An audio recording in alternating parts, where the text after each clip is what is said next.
para continuar com o ponto de partida do ordenamento jurídico, que a gente precisa fazer uma delimitação no objeto da ciência para qualquer análise, é o Big Bang. A gente precisa de um Big Bang, no caso, um Big Bang jurídico, para conseguir fazer uma análise. E a gente vai ter esse corte metodológico para delimitar o direito positivo. E essa é a função da norma jurídica, da norma fundamental, da norma origem fundamental, que vai representar para a gente um ponto de partida, que vai permitir a construção e a delimitação de qualquer objeto de conhecimento.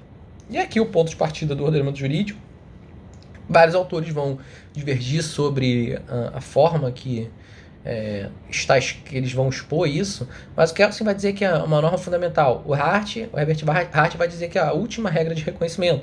O Roth vai dizer que é uma norma superior. Enfim, esses autores vão ter sempre um nome para dar para essa norma, que vai justamente servir como o ponto, né, de partida. Pare de me questionar, essa é a norma fundamental que vai servir de base para tudo. E vai haver alguma divergência na explicação de por que essa norma será fundamental. E aí a gente vai ver agora na cadeia da causalidade jurídica, porque cada autor vai tentar demonstrar um modo pelo qual o direito vai regular a sua própria criação, se tornando possível dizer se uma norma pertence ou não a um dado sistema jurídico. Por que não matar, né, é uma norma jurídica e não um mandamento que está na Bíblia? Por que a gente sabe, se a gente pegar aquela expressão, a gente vai ter uma consequência adversa? Se na Bíblia a gente vai cometer pecado e na vida real a gente vai cometer um crime. Então é importante a gente poder identificar por que uma norma está inserida no ordenamento jurídico. Somente com esse estudo da causalidade jurídica que averiguaremos se o enunciado prescritivo introduziu ou não norma jurídica no sistema de direito positivo. Então a gente vai fazer essa diferenciação do que a gente não está tratando de uma revista de horóscopo, do que a gente está tratando de uma revista de fofoca, do que a gente não está tratando da Bíblia, por que a gente está tratando de que for, mas a gente está tratando de direito. Aí é justamente por causa dessa cadeia de causalidade jurídica. A gente não sabe de onde que a revista de fofoca buscou fundamento, a gente não sabe de onde que a Bíblia buscou fundamento, mas a gente vai ter que saber identificar de onde que uma lei ordinária buscou fundamento. E aí o Queiroz vai fazer uma proposta de causalidade jurídica segundo o direito positivo, que ele vai buscar construir essa relação da causalidade jurídica, tendo como pressuposto o estabelecimento de uma norma origem do sistema do direito positivo. E ele vai desenvolver basicamente um modelo que vai se processar a criação do direito. E a premissa fundamental adotada vai ser que o conjunto de normas veiculadas pela Constituição formam uma norma origem do direito positivo brasileiro. Ponto de partida, então, vai constituir o axioma jurídico do qual não seria suscetível do questionamento. Então, parem de questionar de onde a Constituição busca fundamento. Ela é o fundamento, aceitem. Senão, não tem como construir nada. É uma norma que deve ser aceita e é nosso ponto de partida. E a partir desse axioma, vai ser empregado o método da análise descritiva das normas jurídicas que vão compor o direito positivo e que vai levar a um segundo questionamento sobre, então, quais são os requisitos que vão levar uma norma a pertencer a um sistema jurídico. A resposta disso vai estar nas normas que vão regular a produção de outras normas jurídicas, que vai direcionar a questão para a investigação agora da primeira norma jurídica, isto é, para a investigação da norma origem. E esse ponto de partida, né, da norma origem vai possuir uma dupla função, porque ao mesmo tempo que vai ser o fundamento de validade de todo o conjunto de normas pertencentes ao direito positivo, né, é o que vai fechar ali vai fechar o caixão ali, falando que todas as normas são válidas, né, serve também de limite para os questionamentos relativos ao fundamento de pertinência de certa norma de um sistema jurídico. E aí cabe uma outra distinção relevante que o Queiroz faz entre normas constitucionais e a Constituição positiva. As normas constitucionais, elas vão ser compostas por um conjunto de normas da máxima hierarquia, e quando reunidas, elas vão formar uma unidade que vai ser chamada de norma origem do direito positivo. Então veja que a norma origem do direito positivo é o conjunto das normas. E a Constituição positiva, no caso, seria apenas um instrumento indutor das normas constitucionais. A Constituição, basicamente, seria o tangível, né? E as normas constitucionais ficariam no virtual, né, no abstrato aqui, assim, é o conjunto das normas. A gente visualiza lá o artigo 5º na nossa mente, junto com o artigo 145, com o artigo 150. A gente vai imaginando isso aqui é o conjunto, isso aqui é o que a gente chama de norma origem do direito positivo. E aí, feitas essas considerações, o professor vai assumir o seguinte axioma. Vai falar que o conjunto das normas constitucionais veiculadas pela Constituição positiva vai representar a norma de máxima hierarquia do direito positivo. Essa norma origem do direito positivo vai fundamentar a validade de todas as demais normas, fazendo com que pertençam a um determinado sistema jurídico. E finaliza dizendo que a norma origem do direito positivo vai fornecer os critérios que vai conferir as pertinências das outras normas do sistema jurídico, ou seja, a norma origem do direito positivo vai fornecer a validade para as normas inferiores. E no final ele vai reiterar que o conjunto de normas veiculadas pela Constituição vai representar a norma origem do direito positivo brasileiro. E vai ter aberto uma de 600 ml, mas dá para levar. E a gente tem que ter, por outro lado, que o Kelsen vai ter um entendimento um pouco distinto, dizendo que a norma fundamental seria uma norma pressuposta e não posta, seria uma norma hipotética, né? Hipotética fundamental, que teria como a função fundamental uma Constituição eficazmente posta e eficaz, né? Seria aqui o Queiroz, acredito que ele assume que a Constituição é a própria norma fundamental. Quer dizer, o conjunto das normas seria a própria norma fundamental. O Kelsen ele vai pressupor uma norma hipotética fundamental, do qual ele vai fazer o raciocínio transcendental para extrair a validade de todo o ordenamento jurídico. A norma constitucional, agora a gente olhando para uma conduta para normas de conduta e normas de produção normativa, a gente vai ver que no sistema constitucional brasileiro vão existir, de acordo com a espécie de conteúdo do antecedente e do consequente normativo, duas normas. E aqui é a máxima atenção, que ele vai distinguir as normas de produção normativa das normas de conduta. As normas de produção normativa, o antecedente vai descrever uma específica situação de fato, de ocorrência possível, que vai se caracterizar por apresentar os requisitos necessários para que uma outra norma passe ou deixe de pertencer ao sistema jurídico. Isso é, vai validar, vai criar, vai modificar ou revogar. Ou seja, vai estabelecer os critérios, é a parte do C. O consequente vai apresentar a própria estrutura relacional, composta pelas variáveis que vão simbolizar a norma jurídica a ser criada, modificada ou revogada. Se for aprovado um texto por 3/5 dos votos, em 2 casas, em 2 turnos, então teremos a criação de uma emenda constitucional. Então veja que o C, né, o antecedente, vai estabelecer os requisitos de sujeitos e de procedimentos, e o então vai estabelecer o que vai ser originado, qual vai ser o efeito disso. E, por outro lado, distinguindo das normas de produção normativa, a gente vai encontrar as normas de conduta. Ela vai ter um antecedente que vai descrever uma situação de fato qualquer, que vai ser um fato, evento ou um fato conduta de uma possível ocorrência, e o consequente, que aí vai ser pela clássica ideia de permissão, obrigação ou proibição. Ou o efeito jurídico vai ser permitir, ou vai ser proibir, ou vai ser obrigar, né? Seria uma conduta intersubjetiva. Analisando mais aprofundado o antecedente das normas de produção normativa, que vai descrever um fato complexo, processo legislativo, ele vai ser composto de um ou mais sujeitos habilitados que vão manifestar a vontade, e aí ele faz uma ressalva, manifestar a vontade talvez não seja a melhor expressão, mas vão efetuar uma declaração de sentido prescritivo. Também vai ser composto de uma declaração de cunho prescritivo, que vai poder ser de duas formas, essa declaração. Se a norma for produzida for de uma norma de conduta, a declaração prescritiva vai apresentar uma proposição prescritiva condicional de conduta intersubjetiva. No entanto, se a norma for produzida for uma norma de produção normativa, vai conter uma proposição implicante vinculada a uma proposição implicada, que aí eu vou aprofundar daqui a pouco. E também um desses requisitos das normas de produção normativa vai ser um procedimento. né? Então veja que a norma de produção normativa pode ter uma declaração de cunho prescritivo que produz uma norma de conduta e ao mesmo tempo pode produzir uma outra norma de produção normativa, né? E lembrando sempre que vai ser inferior, né? E também um requisito, né, desse fato complexo, desse procedimento legislativo, vai ser o procedimento, né? Vai ser o conjunto de atos e fatos necessários para o surgimento e desenvolvimento, no caso, aperfeiçoamento, que vai ser a própria aprovação, e a publicação, em forma ou em texto, da declaração de cunho prescritivo.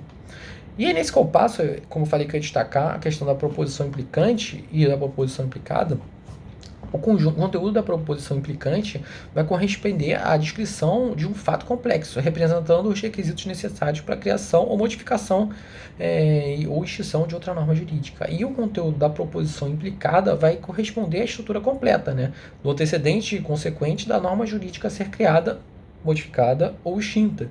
Então, de novo, a gente volta para aquela questão da emenda. Se for aprovado em 2 turnos, 3/5 dos votos, em 2 casas, a gente vê essa proposição implicante. O que vai implicar? Uma emenda constitucional vai ser criada. Então, perceba que a norma de produção normativa vai ter sempre um implicante e um implicado, né? Então, enquanto a declaração de uma norma de conduta, ela vai apresentar como uma proposição prescritiva condicional de conduta subjetiva, ou seja, se algo acontecer, então você deve fazer isso, ou obrigação, ou permissão, ou proibição. E é necessário aqui, um dos outros pontos chaves, que é a caracterização do papel da lei complementar tributária segundo o direito positivo. A lei, né, complementar, assim como a Constituição, é um instrumento introdutor de norma. Isso é uma fórmula estabelecida pelo ordenamento jurídico, que aí a gente tem um ponto de partida do ordenamento jurídico, e ele enfatiza de todas as formas isso, que é o conjunto de normas da Constituição, essa norma origem. E a gente vai lembrar que os critérios de distinguir uma fórmula de outra vai basear em 2 aspectos formais. Primeiro, que são os sujeitos de direito competente, que vai ser uma combinação do aspecto subjetivo, e uma outra que vai ser o procedimento, que vai ser a necessidade de aprovação, no caso aqui da lei complementar, por maioria absoluta. E nesse esteio, o aspecto declaração de cunho material não vai apresentar qualquer peculiaridade, novamente, né, que vai permitir distinguir uma lei complementar de outra forma. É aquela questão do teste cego, a gente não vai conseguir distinguir uma lei complementar de uma lei ordinária pelo conteúdo, né?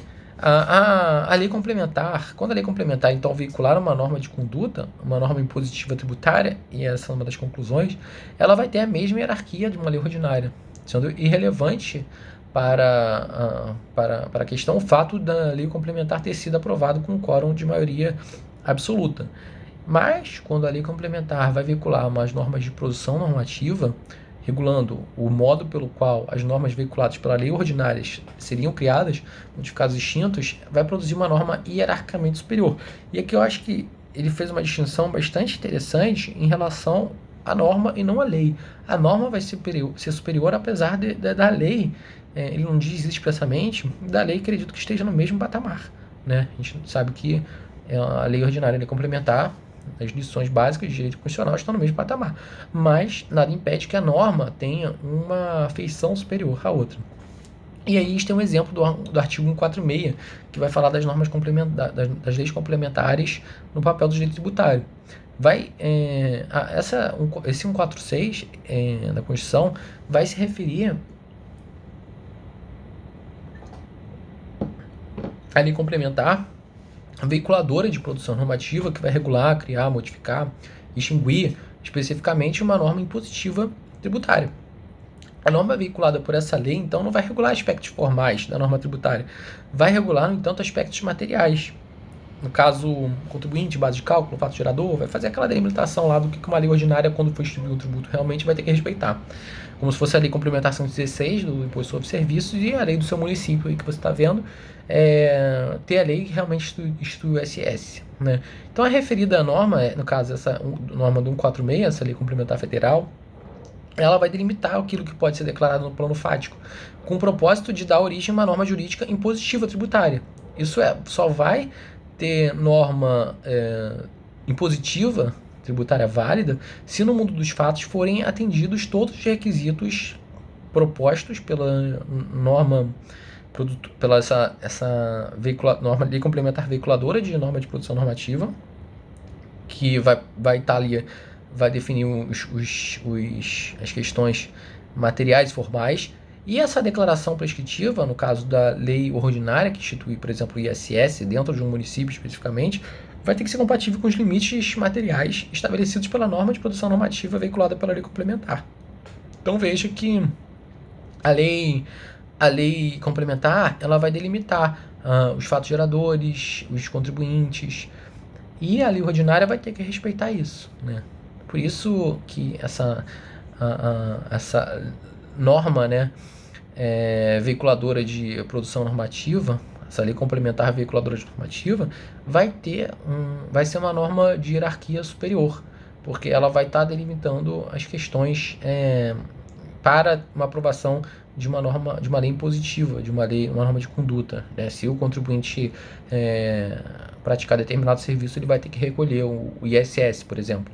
Então veja que a questão da norma ser superior, ela se coloca evidente aqui, né? Então, superada isso, a gente vai ver um pouco da cadeia do fato, norma-fato, que seria a norma Constituição de Produção Normativa, né?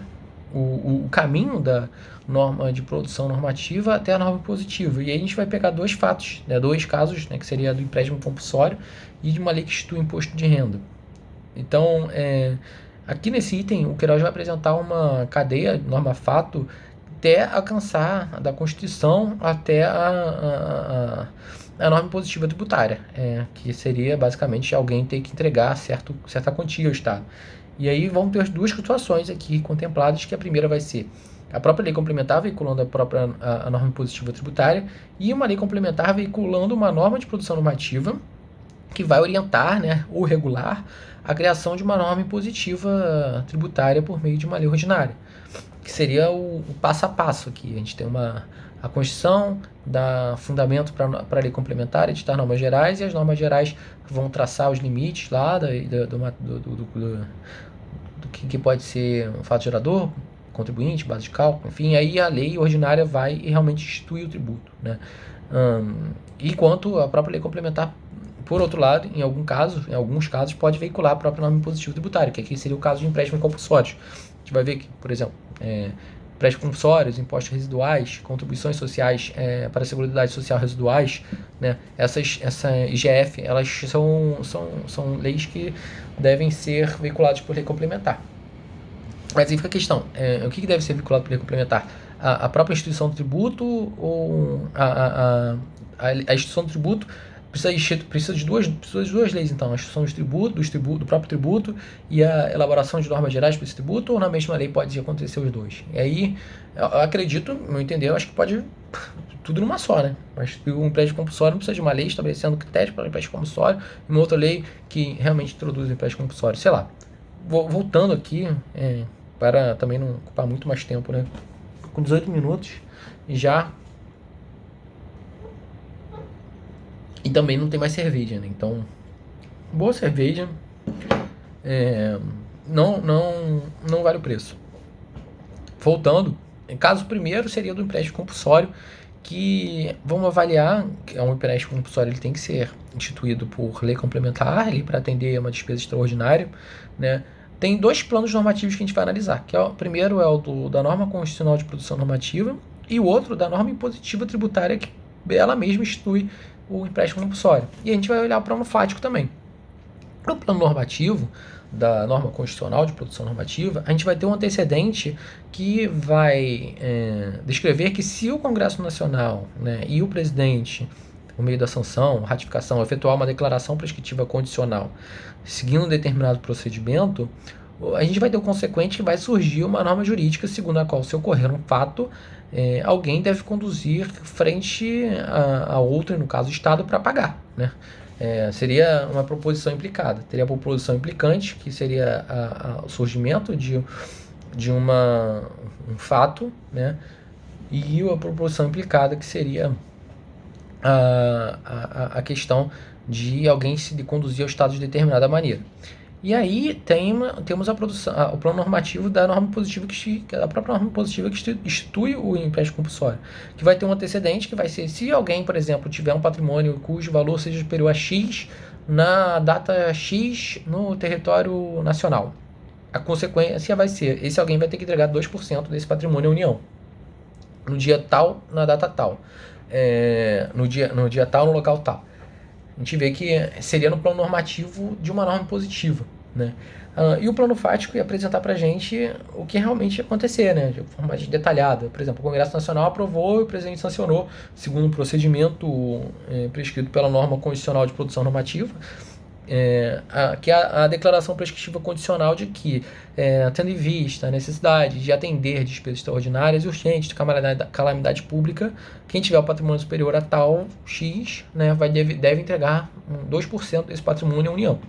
No caso de imposto de renda, para não me alongar muito aqui, a gente vai ver que vai ter também um plano normativo da norma constitucional de produção normativa, vai ter um plano normativo da norma complementar tributária de produção normativa, que aí vai ter que ser aquela norma geral, né, que vai apresentar um base de cálculo, contribuinte, enfim, por força do 146, né, e também a gente vai ter no plano normativo uma norma impositiva do IR. Veja que a gente vai ter duas normas sobre o IR. Uma norma complementar da produção normativa, né, e a outra própria norma impositiva do imposto de renda, que vai ser orientada por essa norma de produção normativa vinculada por lei complementar. E o plano fático, todo mundo já conhece, você oferir renda, oferir uma disponibilidade financeira, econômica, jurídica, de renda, vai ter que pagar até do dia 1º de janeiro até 31 de dezembro de determinado ano, tu vai ter que pagar 10% essa renda apurada sob montante real até o dia 31 de março, não sei, até junho, não sei se aprovou agora essa postergação, né, para a Receita Federal, né? Veja as especificidades do plano fático. Continuando, ele vai fazer uma crítica ao denominado conflito entre normas de diferentes escalões, que é uma imprecisão de expressão da norma jurídica tributária constitucional. Esse conflito, que eu vou até checar aqui uma coisa no livro, porque eu anotei uma coisa no título, mas estou achando que é outra coisa. Mas sabia que eu anotei outra coisa. Inconstitucional. Norma jurídica inconstitucional. Quando a contradição estava muito aparente, né, a gente percebeu já que norma jurídica tributária inconstitucional é esquisito, é errado, é contraditório, né? Enfim, algo que não possa ser contemplável. Por quê? Se a norma jurídica é porque ela entrou no sistema jurídico, então não pode ser inconstitucional. Então eu vou aqui, ela nunca entrou no caso, ela não chegou não passou nem no primeiro filtro. Então é necessário ler aqui um pouquinho da questão do Kelsen e fazer uma distinção, né, sobre por que é contraditório o pensamento dele.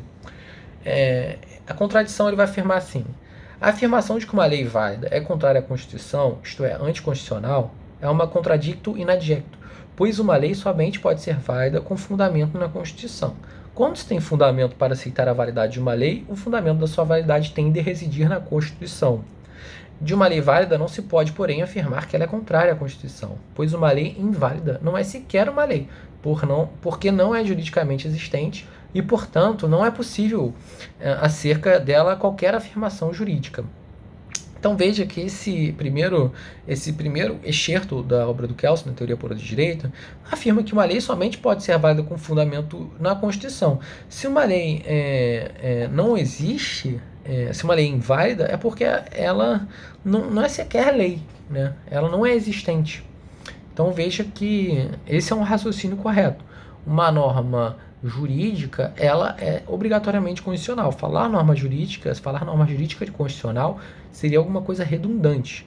Agora, falar norma jurídica inconstitucional seria uma falácia, porque se ela é norma jurídica, necessariamente ela é constitucional, é porque ela entrou no ordenamento jurídico, então eu não posso falar que ela é inconstitucional. Então é mais correto falar em norma inconstitucional, não falar que ela é jurídica. A partir do momento que a gente coloca que é jurídica, a gente fala que ela entrou no sistema constitucional. Analisando a questão da contradição do Kelsen, a gente vai ter que ler agora a segunda parte, onde ele chuta o balde, joga no ventilador, né, sobre o raciocínio dele. Mas eu acredito que tem uma defesa para isso, porque ele tenta trazer um pouquinho a teoria pura para o dia a dia do direito, o que é realmente aplicável. Então, essa frase que causa certo incômodo, ele vai falar assim: se a afirmação corrente da jurisprudência tradicional de que uma lei é inconstitucional, há de ter sentido jurídico possível, não pode ser tomada ao pé da letra. O seu significado apenas pode ser o de que a lei em questão, de acordo com a Constituição, pode ser revogada não só pelo processo usual, quer dizer, por uma outra lei, segundo o princípio de lex posterior derogat priori, mas também através de um processo especial previsto pela Constituição. Enquanto, porém, não for revogada, tem de ser considerada como válida, e enquanto for válida, não pode ser inconstitucional. E aqui tem o ponto-chave, o ponto contraditório, o ponto que Kelsen, ele chuta o balde, porque ele fala que enquanto não revogada, uma lei inconstitucional tem que ser tida como válida. Uma norma jurídica tem que ser tida como válida. Né? E aí isso é errado, né? Isso é contraditório, porque na teoria dele, ele fala que uma lei só poderia ser válida quando encontra fundamento na Constituição. Ele entrou no sistema jurídico, então é uma norma jurídica. Entrou no direito positivo, uma norma jurídica. Eu não posso admitir uma norma inconstitucional entrando no sistema jurídico. Então por isso que ele, na primeira expressão que eu falo, no primeiro trecho que eu li, é ok, beleza, ele considera coisas legais, mas depois eu acho que ele quis trazer para a realidade, e aí teve alguns problemas, né, porque, é lógico, na realidade a gente vê leis inconstitucionais com vigência, né, sendo válidas, e isso não, por mais que a gente saiba que existem várias leis inconstitucionais, elas estão aí e vão ser cumpridas, mas é uma visão, talvez, contraditória, talvez não, muito contraditória, justamente para essa parte que enquanto não for revogada a lei é válida. Não, a lei é inválida desde o seu início, ela é natimorta. Então é contraditório e impreciso falar em norma jurídica tributária inconstitucional. Se é inconstitucional, não pode ser tratado como norma jurídica. E reforçando isso, apesar dele ter essa contradição, no final do tópico ele fala que, do Kelsen, no caso, não o professor, ele vai falar que é impossível que exista qualquer conflito que destrua a unidade do sistema normativo, tornando-se impossível descrever proposições jurídicas que não sejam contraditórias entre si. Então, um sistema coerente, né, a gente não pode admitir normas jurídicas inválidas, né, que seria uma contradição. Então, ele coloca isso ao final do tópico, né, meio que voltando à primeira concepção dele. É uma tentativa, como eu falei, de tentar entender o que o Kelsen quis dizer, é pensar que o direito não pode ser visto apenas tecnicamente, de forma abstrata, mas se submete a um contato diuturno, dia a dia, cotidiano, com a realidade social que pretende regular. E por isso que não é apenas a gente aplicando esse conceito de regra de autorização, de princípio de validade da norma em função da sua adequação com uma norma hierarquicamente superior, que a gente vai solucionar o problema da constitucionalidade da lei do ato normativo. Então ele tenta aproximar essa questão da validade da lei inconstitucional com a realidade, né? E aí, o posicionamento da doutrina em relação à jurisprudência sobre essa questão da norma inconstitucional e os efeitos da declaração de constitucionalidade basicamente é uníssono. A maior parte da doutrina vai entender que a norma jurídica, a norma inconstitucional, no caso, perdão, ela está viciada desde a sua produção. E nunca, ao rigor, né, ao fim e ao cabo, ela chegou a pertencer ao sistema do direito positivo. Então a gente tem a questão de poder afirmar que uma decisão judicial em relação à inconstitucionalidade seria uma decisão declarativa. No entanto, há autores que vão comungar com a linha do Kelsen, segundo o qual a norma inconstitucional seria anulável em vez de nula. Por fim, o Queiroz vai apresentar 3 conceitos de validade, vigência e eficácia, que vale citar, né, para finalizar bem legal. Não vem uma gota mais. Mas voltando. Ele vai adotar a posição de validade como qualidade da toda a norma jurídica que vai pertencer a um determinado sistema do direito positivo, se ela foi regularmente produzida, ou seja, de acordo com o prescrito pelas normas correspondentes de produção normativa. Então, se uma norma jurídica é porque ela é válida. A norma jurídica tributária inválida seria uma expressão contraditória nesse sentido, justamente que a gente viu essa questão da contradição do Kelsen. Então, assim, a gente deve omitir, a gente quer falar que é uma norma errada, a gente vai falar que ela é uma norma inválida. A gente não omite o termo jurídica, porque a gente vai compatibilizar a ideia de que ela não entrou no sistema de direito positivo, e a gente vai omitir o termo tributário, que pode causar, aparentemente, algumas questões alguns questionamentos, porque algumas pessoas podem entender o qualificador tributário aplicável apenas a normas necessariamente jurídicas, né? Só pode qualificar uma coisa como tributário, ou civil, ou penal, alguma coisa que já entrou no sistema. Então é melhor evitar falar tributário. A vigência, o critério de vigência é a qualidade da norma jurídica, ou seja, que é válida também. A gente viu que se a norma jurídica também é válida, então seria uma qualidade da norma jurídica, ou seja, e da norma válida, que vai estar apta a produzir efeitos jurídicos mediante a incidência de fatos jurídicos. Ou melhor, ele sempre faz essa ressalva sobre o conceito de fatos jurídicos, né? A gente pega aquela questão do não é um fato individual, mas sim um fato, um conceito de um fato, que aí a gente vai pegar esse conceito e poder colocar como hipótese de incidência de uma norma. E uma norma válida, um raciocínio aplicável aqui, que uma norma válida pode não ser vigente, porque pode ter algum termo ainda para respeitar. Mas uma norma que não é válida jamais vai ser vigente. Então a questão da vigência, a qualidade da vigência, ela é atribuível apenas à norma jurídica, né? Isso se dá porque a vigência é uma qualidade das normas jurídicas. Então, por fim, falando um pouco da eficácia jurídica, técnica e social, eu vou colocar a jurídica e técnica no mesmo bolo, porque elas são muito parecidas, e o Queiroz diz que o conceito da norma jurídica é igual à definição da vigência, ou seja, a qualidade da norma jurídica que está apta a produzir efeitos jurídicos, e aí quais sejam. Se ocorreu um antecedente, então nascerá uma norma jurídica ou uma relação jurídica prescrita no consequente da norma de conduta ou da norma de produção normativa. A eficácia técnica vai ter um conceito bastante parecido. Não consegui fazer uma distinção assim que possa ser bastante evidente, por isso eu não vou falar. E por fim, eficácia social. Essa é legal de falar, que para alguns é chamado de efetividade, que é a qualidade de uma norma pegar, né? É uma regra, uma lei pegar, a lei pegou, ou a lei não pegou, né? Se a qualidade de uma norma ser cumprida pela maior parte de um grupo social, né? Ela não vai afetar a questão da vigência ou da validade, mas é um critério sociológico e não jurídico de análise. É a lei lá do extintor de incêndio no carro, que quando saiu essa lei todo mundo ficou apavorado, que não conseguia achar um extintor de incêndio para comprar, né, para colocar no carro. É a lei lá da focinheira, né, que ninguém respeita, né? Todo mundo ficou apavorado para comprar, mas ninguém conseguiu comprar o questão do extintor. A focinheira também. A focinheira, todo mundo sai com o cachorro a la culhão, sem focinheira. É uma lei que tem uma baixa eficácia social. Então, finalizo o vídeo. Latrap, trapiche. Boa cerveja.